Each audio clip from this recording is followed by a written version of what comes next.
The storm came without warning. One moment, the skies over the Colorado Canyonlands were calm, golden light spilling over red rock and ancient pine.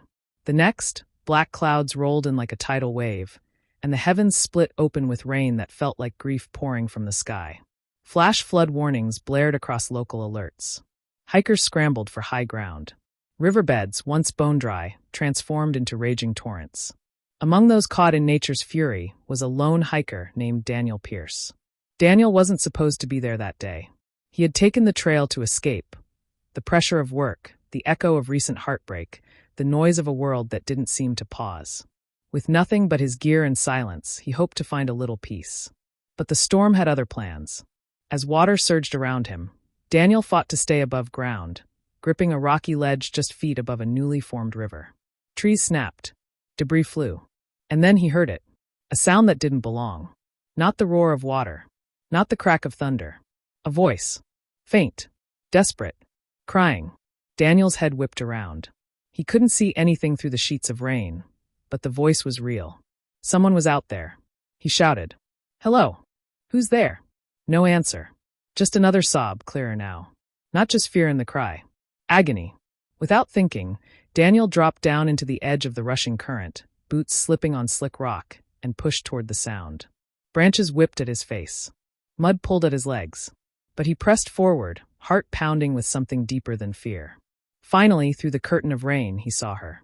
Half submerged in swirling water, clinging to the broken trunk of a tree, was a girl, barely more than a teenager. But she wasn't like any girl Daniel had ever seen. Her skin shimmered with faint silvery tones, her eyes large and almost glowing, her face beautiful but not human.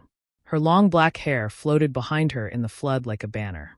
She looked like she had fallen from the stars, and was now drowning in our world. Hold on. I'm coming, he yelled. She looked up, and for a brief second, their eyes locked. Terror. Confusion. Hope. Daniel plunged forward.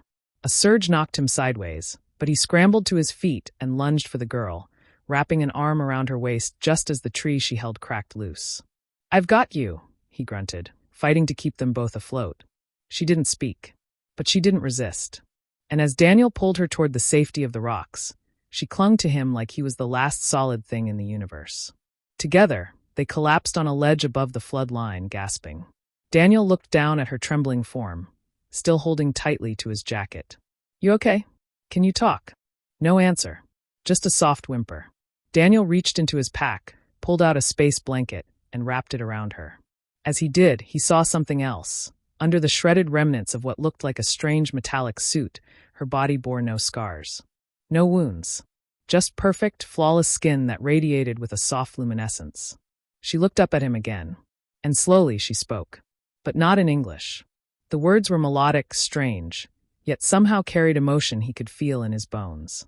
Her voice was like the sound of water in moonlight, beautiful, trembling. Daniel blinked. I don't understand. She reached out, placed a hand over his heart. Her fingers were warm. And then, without words, he felt it. Her pain, her fear, her loneliness. Images rushed through his mind like lightning. A ship crashing from the sky, running through the wilderness, hiding, the storm, and then him. She had cried out, and he had heard. Daniel stared at her in disbelief. You're not from here. She nodded slowly. The rain was easing now, but darkness loomed over the canyon. Daniel stood, offered her his hand. Come with me. I'll get you somewhere safe. For a moment, she hesitated, alien eyes scanning the soaked forest. Then she took his hand. They moved slowly through the drenched landscape, Daniel guiding her through the trees and across rock ledges slick with mud. He spoke gently, trying to comfort her, though he didn't know if she understood. You're not alone now, he said. Whatever you are, whoever you are, I heard you. I see you. They reached a small outcropping under a natural stone shelter. Daniel built a fire from dry scraps hidden under a rock ledge, offering warmth and light. She sat close, eyes watching the flames like they were ancient magic. Her expression softened. She touched the flame briefly with her fingers, unburned. Daniel took a deep breath, staring at the girl who should not exist. Why were you crying? He whispered. She looked at him. Then slowly she pointed to the sky. Daniel followed her gaze. And what he saw above, flickering behind the clouds, made his heart stop. because something was still up there, watching, searching, and it hadn't finished what it started. The fire crackled softly as Daniel stared into it, his thoughts racing faster than the wind outside. Across from him, the alien girl sat still, wrapped in the silver blanket, her glowing eyes watching him with quiet intensity. He could barely believe what had happened. Just hours ago, he was a solitary hiker in the wilderness. Now he was sharing a fire with a being not of this world, one who had nearly drowned and whose silent scream only he had answered. Outside, the rain had stopped, but the air was still heavy with tension. In the distance, a faint humming sound began to rise, low, rhythmic, like a machine stirring to life. She stiffened instantly. "What is it?" Daniel whispered. She turned toward the sound, eyes wide with fear. Slowly, she stood, stepping toward the edge of their stone shelter. Daniel followed, his flashlight sweeping over the trees. Then he saw it, far off through the mist. A dull red light hovering in the air. It blinked once. Then again, moving slowly. "Is that looking for you?" She nodded, then quickly grabbed Daniel's arm and pulled him back toward the shelter. Her grip was urgent, shaking. He tried to calm her. Hey, we'll be okay. We just need to stay low. We wait it out." She didn't speak. Instead, she knelt and drew something into the mud with her finger. An oval shape like a ship, a crack across it, then a smaller figure falling away from it. Then 3 dots moving through trees. 3. Daniel's stomach dropped. "You're not the only one who made it down here?" She nodded slowly. He tried to understand. "Are they all like you?" "Friendly." The look in her eyes said everything. "No." Daniel sat back, breath catching in his throat. He looked out at the blinking light, then back at her. "So they're hunting you. And now they know you're not alone."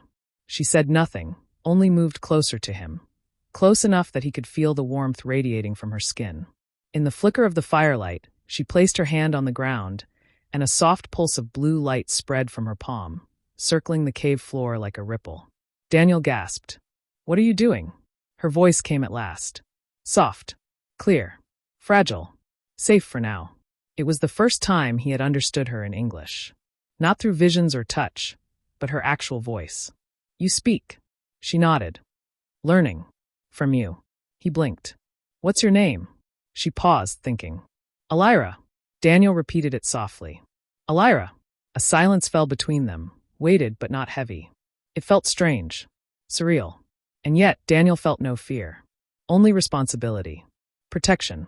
Like she had fallen from the stars straight into his care. Hours passed. Elira slept, curled near the warm stones, her breath steady. Daniel stayed awake, watching the forest. That strange red light faded. But the sense of danger didn't. By morning, they moved. Daniel guided Elira through a narrow trail toward a ranger station tucked 5 miles east. If they could reach it, maybe he could get help. Maybe someone would believe him, or at least offer shelter. Along the way, Elira spoke in short phrases. Crash not planned. Others not kind. Need home. Not war. Daniel listened, every word filling in pieces of a puzzle he hadn't asked for but couldn't abandon. She wasn't a soldier.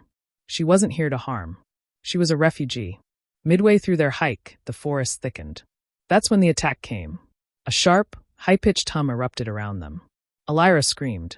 Daniel turned, just in time to see a dark, humanoid figure cloaked in shifting camouflage drop from a tree. Its movements were too fast, fluid like water, solid like stone. It wasn't human. Daniel acted on instinct. He tackled the figure before it reached Elira, knocking it back into a tree. It hissed, an awful sound, and slashed out with an arm that turned to metal mid-swing.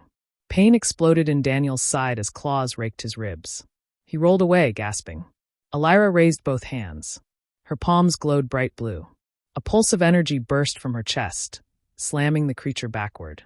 It shrieked, vanishing into mist. Daniel lay bleeding, eyes fluttering. "Go," he croaked. "Get away." But Elira dropped beside him, pressing her hands to his wound. Warmth surged through his body, dulling the pain. Her energy flowed into him, not just healing, but sharing. He saw her memories again. A peaceful planet. A mission of hope. A betrayal from within. A crash landing. Then isolation. She had lost everything. And now she might lose him. "No," she whispered. "Not alone again." Tears filled Daniel's eyes as the pain eased. "You saved me," he whispered. She nodded. "You first." Together, bruised but alive, they kept moving. The ranger station was near. But behind them, unseen in the shadows, the others had begun to follow. They reached the ranger station just after noon. The place was empty, abandoned during the flood warnings. But Daniel knew how to use the emergency radio. With shaking hands and blood-stained clothes, he called for help. Elira stood nearby, her glowing eyes scanning every corner, alert to any movement in the trees. Come in, this is Daniel Pierce. I need assistance. Coordinates transmitting. I have a survivor. There was static. Then, Daniel, this is Ranger Hayes. We're sending help. Hang tight. Relief flooded him. He turned to Elira, who stood still, uncertain. They're coming. You'll be safe now. She didn't answer. Instead, she placed a hand on his shoulder. Her expression was calm, but her eyes held something final. Not for me, she said quietly. For you. Daniel frowned. What do you mean? Just then, the air outside shimmered. A pulse, a deep, vibrating hum rolled across the station like thunder underwater. Daniel turned. They found us. 2 of the alien hunters emerged from the mist. Their bodies shifted between solid and unseen, metallic limbs glinting. They stepped forward without hesitation. Daniel instinctively moved in front of Elira. You want her? You'll have to go through me. But she stepped around him. No, she whispered. They want me. But I choose. She lifted both hands. Her palms began to glow with radiant white light. The ground trembled. Daniel shouted, Elira, no. Don't. She looked at him one last time. Her voice was soft. Life for life. The light exploded from her body, pure energy surging in every direction. The hunters screeched as they disintegrated into fragments of shadow. The shockwave lifted Daniel off his feet, slamming him into the wall. Then silence. When he opened his eyes, she was gone. The ground where she had stood was scorched but peaceful. The storm had passed. The air was calm. Ranger Hayes and the emergency team arrived minutes later. They found Daniel barely able to speak, his eyes fixed on the spot where light had once radiated. She saved me, he finally said. She saved all of us. They didn't find a body. Only the broken remains of an alien device and a single, strange crystal, warm to the touch. Daniel kept it. Months passed. Daniel returned to his home in Denver, but everything had changed. He wasn't just a man who had survived a flood. He was someone who had been seen by a being from another world who had felt fear, hope, and love just like him. He started writing, telling her story. Quietly at first, then through podcasts, then books. People listened, not because they believed every word, but because they felt every word. Hope isn't always human, and sometimes the greatest heroes come from the most unexpected places. One night, while walking through the woods near the canyon, Daniel paused beneath the stars. He held the crystal tightly. It pulsed just once. A soft, distant light blinked in the sky. He smiled. She was still out there. Or maybe a part of her had never left. Moral of the story asterisk. True connection goes beyond species, beyond language, beyond worlds. It's about listening when no one else hears. It's about protecting the ones who've fallen. And sometimes, it's about giving everything for someone who once gave you hope when you had none. Real heroes don't always wear armor. Sometimes they fall from the stars, cry for help, and choose to love us anyway.